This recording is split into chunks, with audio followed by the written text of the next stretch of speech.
Deyen bir yangi şe'rimiz bugün Murat Hamid doğulgan gününde birinchi marta o'qiymiz. Ko'paydi maydonda chekkan nochaslik,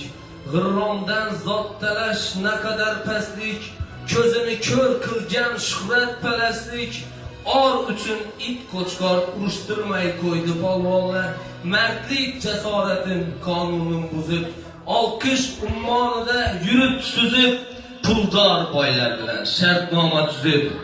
or uchun it qo'chqor urushtirmay qo'ydi polvonlar,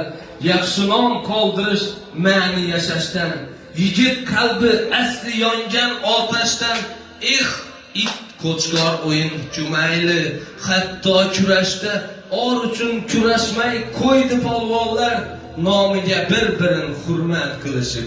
kasbimiz bitta deb ulfat bo'lishib, davraga chiqmoqda afsus kelishib, or uchun kurashmay qo'ydi polvonlar.